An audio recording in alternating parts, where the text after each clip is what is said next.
Oh, welcome. I want to tell you a little story about a man named Tom. Poor mountaineer barely kept his garden on. I made a huge mistake, a gardening mistake, and something like this could potentially be a food security issue for me down the road, or anybody. It was due to ignorance, and I'm going to show you exactly what I'm talking about so that maybe you don't make the same mistake that I did.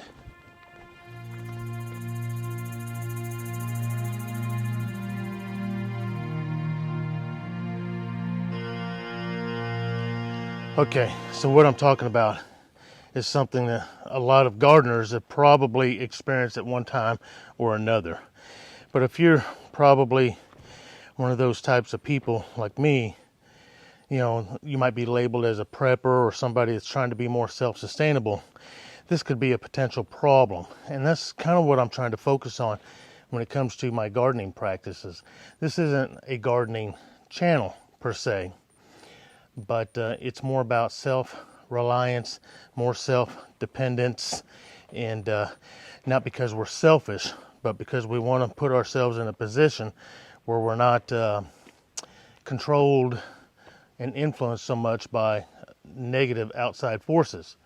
We want to be in a position to where we're able to help one another, in particular our neighbors. Love thy neighbor, right? Not to compete with your neighbor and outdo your neighbor, but we want to be in a position where we can share, fruits and vegetables and things like that, help one another out, and that's what I'm about. But I made a huge mistake here. All right, so we come in, and in my gate here, the first thing you notice here is what this is these couple plants here were luxury pie squash, a type of pumpkin. I've talked about it before. Now this is 2 days later after this story I'm talking about. But when you look at this, look at the decline, the death of this, and it's too early in the season for something like this. And then I walk out here, and this was a cucumber plant, Chicago pickling. And I come over here and I look, and this is butternut squash, looking pretty bad. It's definitely probably not going to make it, so I think. But I'm seeing new growth coming on here. Luckily, I have harvested a lot of butternut squash, and I'm probably going to get about 8 or 10 more out of here. I'll leave them down there for maybe the rest of the day or tomorrow and see what happens, and keep what I want, and the rest will go to the pigs. And then we look at cucumber plant, Marketmore cucumber plant, looking pretty pathetic. Over here, this cantaloupe started doing the same thing, dying off, but all of a sudden I got new flowering and growth. Here's another couple Marketmore cucumbers. They are pretty sickly looking, and thankfully I am up to my ears and sick of cucumber this year, so I'm not too disappointed in that. That's probably what happened to this cantaloupe plant that died over here, and what's happening to this thing. We come back over here to these plants here, looking pretty sickly, but then 2 days later, here I got all this flowering that took off this morning. This thing must be pretty hardy. If you want to know what that is, again, I haven't eaten it yet, but the luxury pie squash, pretty tough characters. And tomatoes all of a sudden took a real decline. Still a lot of tomato on there. I'm up to my ears on tomatoes too. So when we see stuff like this, it's pretty heartbreaking. All this took place in a matter of 2 to 3 days. And that concerned me.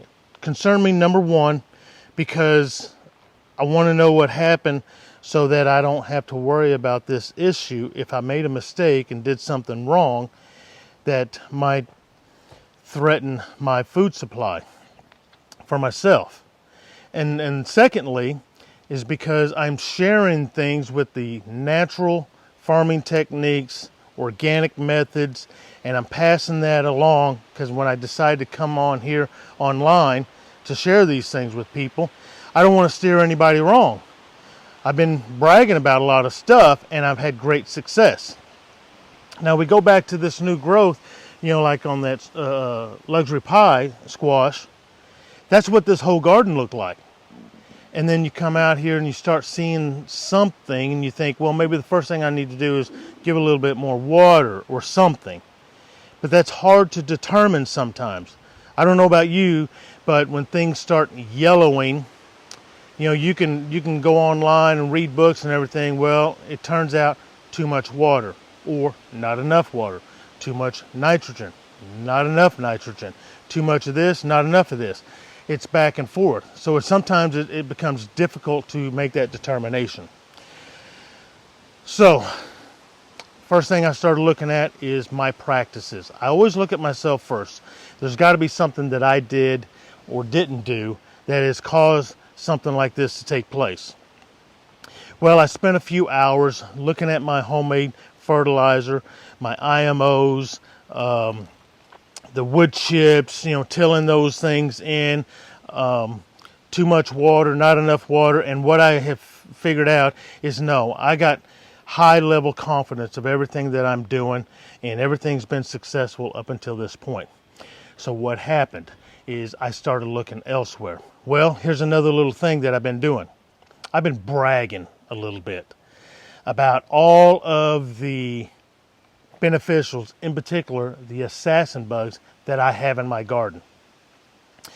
So I started contemplating that. Now, I understand assassin bugs and what they do and what they feed on, but what if I was wrong? So I started doing some more research, in particular these guys here. And if I can see some in this garden before I get stormed on, I'm going to point them out. When I started looking into these particular bugs, primarily these small little red bugs all over the place, which I contemplated or associated with as an assassin bug nymph. And I started looking into them more because at the beginning when I first started seeing these guys, I was killing them. Didn't really know what they were. There was just too many of them. And then I got butthurt when I realized I was killing the assassin bug nymphs. I had no idea that I would get that many in this garden. They weren't. They weren't assassin bug nymphs. They were actually turning into these guys right here. Now this is something that looks like a squash bug, and a lot of people refer to these as squash bug. Same family, different species, not the squash bug that I'm associated with. These guys here, which I haven't seen in my garden up until this year, are called a leaf-footed bug. And their nymph looks just like an assassin bug nymph. So what did I do? I started protecting these guys when I thought they were assassin bugs. I was avoiding them. When I come through doing my patrolling and searching for squash bugs, which by the way have been totally under control. That last video I did has been my success. I thought I was getting a lot of help from these assassin bugs, which are actually leaf-footed bugs and not assassin bugs, but that's not the case. So all along, I come out here in the morning sometimes, and I'm talking to these guys saying, thank you, my little friends, for helping me out in controlling the insects and pests in my garden. And it turns out them little son of a guns are actually going against me. But I did not know. So why in the world did I come out here and in a matter of 2 or 3 days start seeing stuff like this? Well, it's because of all of these little red looking bugs that are actually a leaf-footed nymph. They are not the typical squash bug. The squash bug nymphs, when they first hatch, I'm very familiar with them. They look like these tiny little black spiders with this yellow, greenish, almost neon looking back or abdomen, and then they quickly morph into the common, well-known, little white grayish bugs that are the squash bug. And they go through 3 or 4 morphs, morphing morphs into the adult squash bug. I'm very familiar with them guys. This leaf-footed bug, which is not the squash bug, but you're better off misidentifying it as a squash bug than an assassin bug like I did, because you'd probably end up killing them. I did not. I protected them. They look like these little fire ants, black and reddish orange fire ants on steroids or something. And they look all postured up like they're ready to attack any kind of bug, which is what an assassin bug does. Assassin bugs do not attack your plants. These leaf-footed bugs attack your plants. They are just like the squash bug. That's why people call them a squash bug. They take their little mouths and they suck the sap out of your foliage, and they'll pierce your fruits and vegetables, making them look sickly, like my tomatoes here. Because I just bypassed them and let them have their way with this garden, assuming that they were assassin bugs, because of the way they look as a nymph. They all of a sudden just took over the garden, probably just happening right now because I was crushing bugs, or the eggs rather, from these guys, because they look just like the squash bug and they lay flat just like the squash bug. Whereas an assassin bug egg sac or a cluster of eggs, they seem like the eggs are more vertical on the leaf or stems, and they seem like they got this little encasing. This is based on my research. So that's probably why it took a little while for them to really overtake the garden. But because I couldn't get all eggs, and I've missed a lot, and I'm seeing all these little nymphs that I'm assuming were assassin bugs, they finally just caught up with me. When I realized this at about 9:30 at night before last, I thought, oh my God, what have I done? So I couldn't go to bed. I couldn't sleep. It would bug me to death, literally. So I got my headlamp on. I got me another flashlight, and I grabbed a bottle of my that homemade organic pesticide that I did a video on, and I don't have it out here right now, but and I just went through the whole garden, every single plant, and I killed everything that moved, even some beneficials by accident. And but I just had to do what I had to do and hurry up, because it was about 11, a little after 11 o'clock p.m. at night before I got out of the garden. Well, I come out here yesterday morning, and it was like night and day. I don't see all these mass clusters of these leaf-footed bugs anymore, and the squash bugs like I had before. And I'm looking at the garden right now, and I see hardly nothing.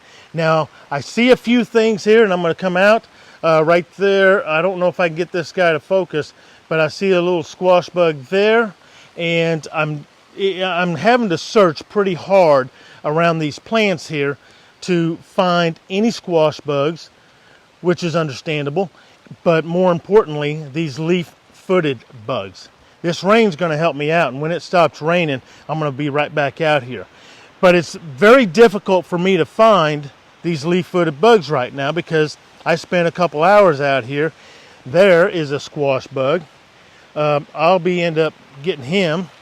It's coming down a rain on me. I got to get out of this rain here. The bottom line is I have to be a little bit more careful in my bug identification. It's going to get loud in here. I'll speak up, because this practically annihilated a lot of my plants, and it's all my fault because of my ignorance, and I hadn't seen these bugs before. But I wanted to pass this on and share that with you, and reiterate that homemade organic pesticide. Within the matter of one night, spending about 2 hours out here with that spray bottle, that 32-ounce spray bottle, which, by the way, will cost you less than 50 cents to make. You can make it by the gallons. Very, very cheap and economical, organic, and more natural. Something to stock up on. Because when I was doing my research, I'd also come across some videos. An older gentleman down south here in the United States, is putting out information concerning the squash bug. And I just happened to watch him. And he was basically telling his secret on how to control these squash bugs. And it turns out his secret is a product, a finished product that you can buy in the nurseries or in a box store. I forget the name of it, but the carrier liquid in that was canola oil, which I'm not a fan of. And it had a natural plant, I guess, oil in it, not neem or anything like that. I can't remember the name, but the bottom line is, for 22 ounce bottle of this stuff, it was going to cost you anywhere from $18 to $21. That is crazy ridiculous. That is not very economical. It's not self-sustainable. Go look at that video. I know it's a little bit long, but I give all the reasons why I utilize this stuff in the manner that I do. That's one thing. The other thing this gentleman was telling people in this videos, and other people have too, is that the squash bug, or the squash bugs alike, like the leaf-footed bugs and stink bugs, they won't kill your plants. That is untrue. They can kill your plants. So this is why I'm doing this. I made a mistake of misidentification on these bugs, these little red bugs all over your plants, that if you look and research just on those, you may come to the same conclusion like I did and assume that they are the assassin bug, because they look just like an assassin bug nymph. They are not. These guys, when they develop and turn into what I'm showing, hopefully on this video, is the leaf-footed bug. They do the same thing the squash bug does. They feed on the plants. They are not carnivores eating other bugs like a true assassin bug. Bad mistake on my part. But I'm not going to be too hard on myself, because this is the first year that I've had these leaf-footed bugs in my garden. So I thought I'd pass it along. If you know of anybody else that's seeing these little badass looking red bugs, look like little ants with black legs, arched up and all proud, like they're ready to attack other bugs, you might want to take a second look. Otherwise, I see these little red guys out here killing my plants and my garden. They're dead. They are no longer protected, and I can tell you, they used to be out here by the hundreds or thousands in my garden 2 days ago. Now I'm having a hard time finding them. So be aware, and please pass on the information. If you know of anybody else that might be having a problem like I did, share the information. Have a nice day. May all your branches become full of fruit, and I'll catch you next time. Hua.